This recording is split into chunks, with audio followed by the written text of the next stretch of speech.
الحمد للہ رب العالمین والعاقبۃ للمتقین والصلاة والسلام علی سید المرسلین۔ ناظرین کرام السلام علیکم ورحمۃ اللہ وبرکاتہ۔ ایمانی صفات کا عنوان لے کر آپ کی خدمت میں حاضر ہوں۔ ایمانی صفات کے تعلق سے حدیث جبریل بیان کی جا رہی تھی، جس میں جبریل امین نے سوال کیا تھا، ایمان کیا ہے؟ آپ نے جواب دیا تھا، یہ کہ اللہ پر ایمان لاؤ، اللہ کے فرشتوں پر ایمان لاؤ، اللہ کی کتابوں پر ایمان لاؤ اور اللہ کے رسولوں پر ایمان لاؤ۔ پچھلے درس میں یہی بات چل رہی تھی، اللہ کے رسولوں پر ایمان لانا۔ اور حقیقت میں ایک مرد مومنہ عورت اسی وقت شمار کیے جائیں گے جب کہ وہ اللہ کو، اللہ کے رسول کو مانتے ہوں۔ اگر ان کی زندگی ایک قرآن کی زندگی ہو، جس کو اللہ رب العالمین نے ہدایت کے لیے اپنے آخری پیغمبر پر نازل کیا، اور آخری پیغمبر محمد صلی اللہ علیہ وسلم نے قرآن کی جو تشریحات بیان فرمائیں، جو وضاحت کیا آپ نے اپنی زندگی سے، اپنی سیرت سے، اپنے کردار سے، اس پر عمل کرتا رہا، یقیناً اس کی دنیاوی زندگی بھی سفل ہو جائے گی، خیر خوبی سے اللہ گزارے گا۔ اگر تنگی سے گزرتی ہو، بیماری میں گزرتی ہو، لیکن پروردگار عالم اس کو اطمینان اور سکون قلب کی نعمت عطا فرماتا ہے۔ اس وقت ایک واقعہ یاد آیا، حضرت یعنی اللہ کے رسول صلی اللہ علیہ وسلم کے صحابہ میں سے، جس کا ذکر امام ابن کثیر رحمۃ اللہ علیہ نے اپنی کتاب تفسیر ابن کثیر میں کی ہے، کہ ایک صحابی رسول بہت زیادہ بیمار تھے، رات بڑی تکلیف سے گزری، بے چینی سے گزری۔ صبح میں کچھ لوگ عیادت کے لیے آئے، بیمار پرسی کے لیے، کہ آج رات کیسی گزری ہے؟ تو گھر والوں نے جواب دیا کہ آج رات بہت ہی تکلیف سے گزری ہے، بہت بے چینی سے رات گزارا ہے انہوں نے۔ لیکن صحابی رسول نے سن لیا، کہا لا لا لا، بات ایسی نہیں ہے، آج کی رات میری بہت اچھی گزری ہے، اس لیے کہ وہ ان کو اللہ کے پیارے پیغمبر کی باتوں پر یقین تھا کہ کل حشر کے میدان میں، قیامت کے میدان میں پروردگار عالم دنیاوی تکلیفوں کا بہت بڑا اجر ثواب عطا فرمائے گا، یہ تو میرے آخرت کے لیے ذخیرہ ہے، میری رات بہت اچھی گزری ہے۔ ان کو پروردگار عالم سکون قلب عطا فرماتا ہے۔ لیکن اگر کسی کی زندگی قرآنی زندگی نہ ہو، اللہ کے پیارے پیغمبر محمد صلی اللہ علیہ وسلم کی زندگی نہ ہو، آپ کے اقوال کے خلاف ہو، آپ کے افعال کے خلاف ہو، آپ کی سیرت کے خلاف ہو، بظاہر دنیا میں کتنے عیش و آرام سے زندگی گزار رہا ہو، لیکن حقیقت میں اس کی زندگی بے چینی کی زندگی ہوتی ہے، آخرت میں تو اللہ کی مار پڑے گی، لیکن دنیا کے اندر بھی پروردگار عالم سکون قلب کو چھین لیتا ہے۔ بہت ساری دولت کے ڈھیر، لیکن بیماری میں مبتلا کر دیتا ہے، اور ایسا کہ پھر وہ بہت ساری نعمتیں اس کے پاس موجود ہیں لیکن کھا نہیں سکتا، پی نہیں سکتا، یا کسی فکر میں، کسی ٹینشن میں ڈال دیتا ہے۔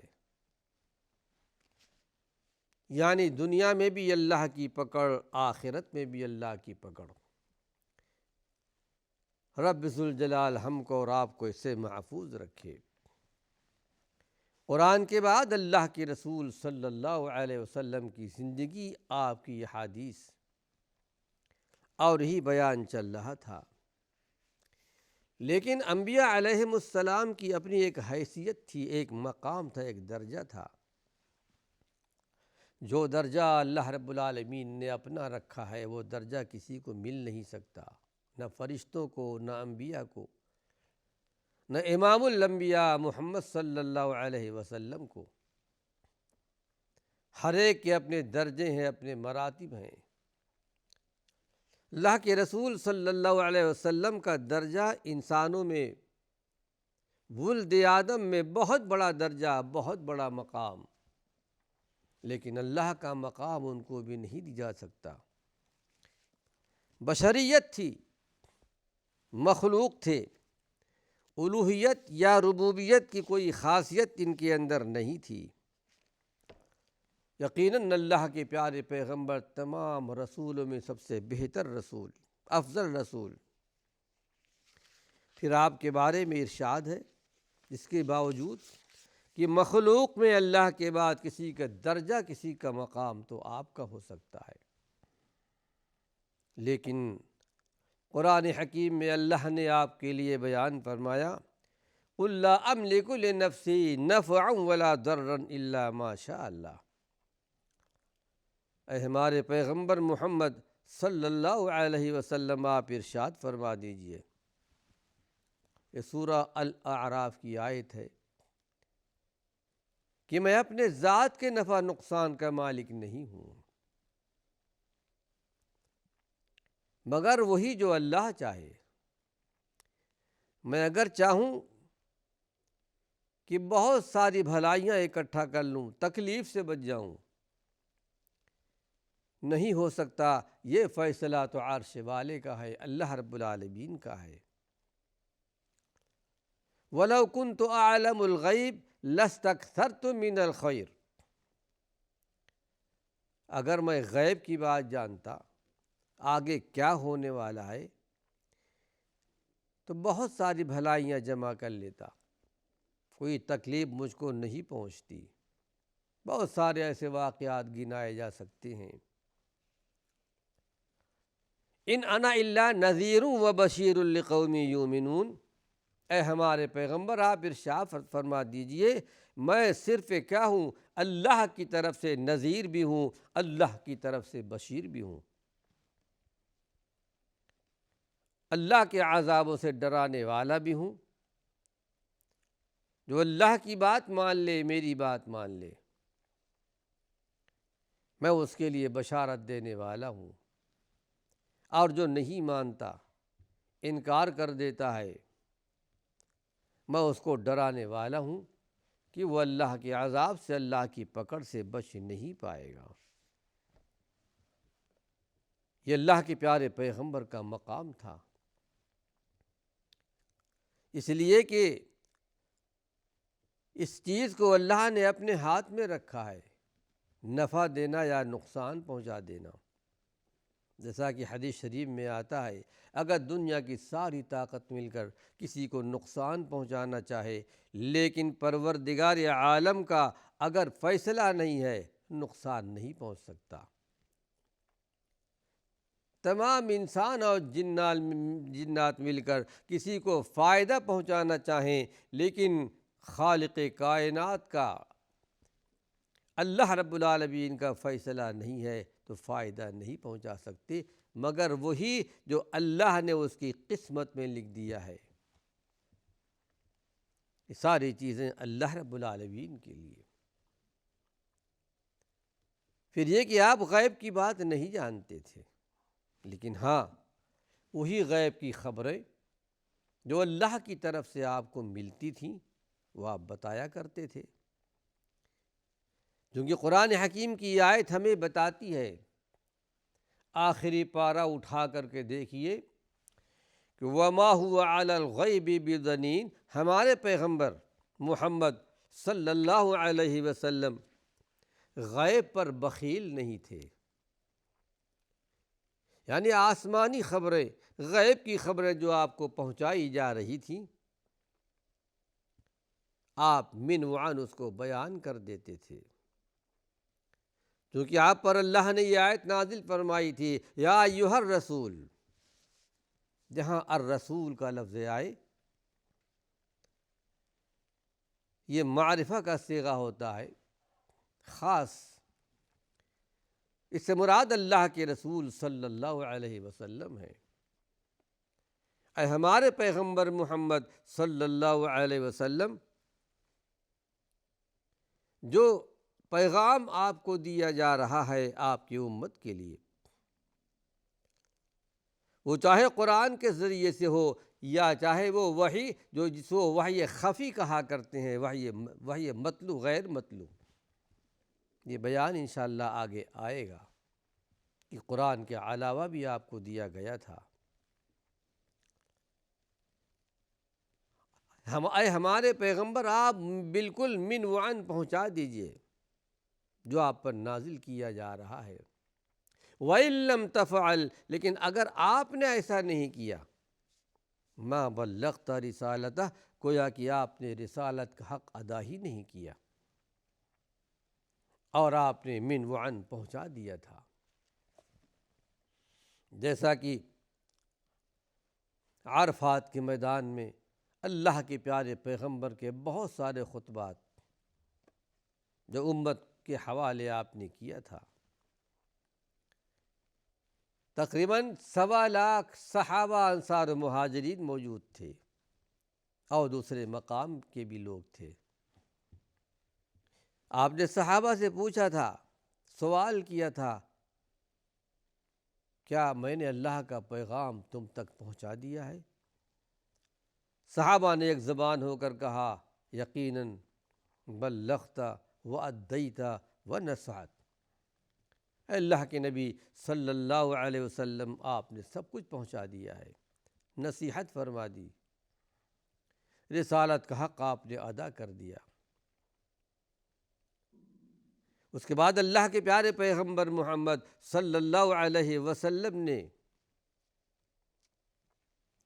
اپنی انگلی اٹھائی، کبھی آسمان کی طرف، کبھی صحابہ کی طرف، اے اللہ تو گواہ رہنا، اے اللہ تو گواہ رہنا، تیری رسالت کا حق من وعن میں نے پہنچا دیا ہے۔ غیب کی جو خبریں آپ کو بتائی گئی تھی سب کچھ آپ نے پہنچا دیا، کوئی بات آپ نے چھوڑی نہیں ہے۔ اسی مفہوم میں بیان کیا گیا، وَمَا هُوَ عَلَى الْغَيْبِ بِضَنِينٍ، آپ غیبوں پر بخیل نہیں تھے، کوئی بات آپ نے چھپائی نہیں، سب کچھ بیان کر دیا۔ اور ایک مقام پر آتا ہے سورہ جن کے اندر کہ ہمارے پیغمبر آپ ارشاد فرما دیجئے، قُل لَا أَمْلِكُ لَكُمْ ضَرًّا وَلَا نَفْعًا۔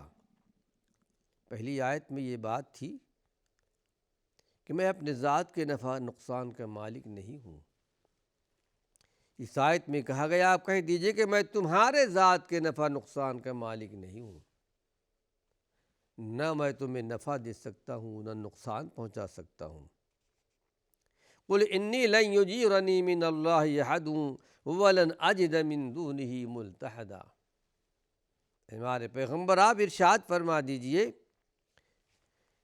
کہ ہرگز مجھے کوئی اللہ کے عذاب سے پناہ نہیں دے سکتا، اور نہ کوئی میں جائے پناہ میں حاصل کر سکتا ہوں مگر صرف ایک اللہ رب العالمین کی طرف سے، وہی اللہ مجھے پناہ دے سکتا ہے۔ ان تمام رسولوں میں بشریت پائی جاتی ہے، بشر تھے، انسان تھے، بیمار پڑتے تھے، موت آتی تھی، کھانے پینے کی ضرورت پڑتی تھی، بیویاں ہوتی تھی، بچے ہوتے تھے۔ پھر یہ کہ ابراہیم علیہ السلام کے متعلق اللہ رب العالمین نے فرمایا، جن کو اللہ نے اپنا خلیل بنایا، اپنا دوست بنایا، کہ والذی هو یطعمنی ویسقین، وہی اللہ کی ذات جو مجھے کھلاتا بھی ہے، جو مجھے پلاتا بھی ہے۔ وَإِذَا مَرِضْتُ فَهُوَ يَشْفِينِ، اور جب میں بیمار ہوتا ہوں تو مجھے شفا بھی دیتا ہے۔ وَالَّذِي يُمِيتُنِي ثُمَّ يُحْيِينِ، اور جب میں مروں گا تو مجھے زندہ بھی کرے گا۔ یہ سارے صفات اللہ رب العالمین کی ہیں۔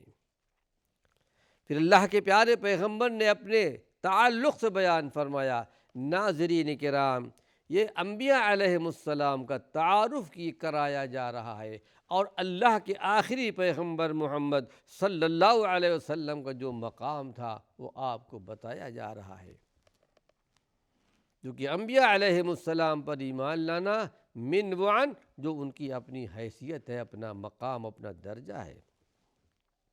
آپ نے ایک موقع پر ارشاد فرمایا، انما انا بشر مثلکم، سوائے اس کے نہیں کہ میں صرف تم جیسا بشر ہوں۔ یہ حدیث میں ہے، انسا کما تنسون، میں بھی بھولتا ہوں جس طرح کہ تم بھولتے ہو۔ ناظرین کرام، وقت ختم ہو چکا ہے، اللہ نے چاہا اسی عنوان سے کچھ اور مفید باتیں اپنے آئندہ درس میں پیش کروں گا۔ وآخر دعوانا ان الحمد للہ رب العالمین۔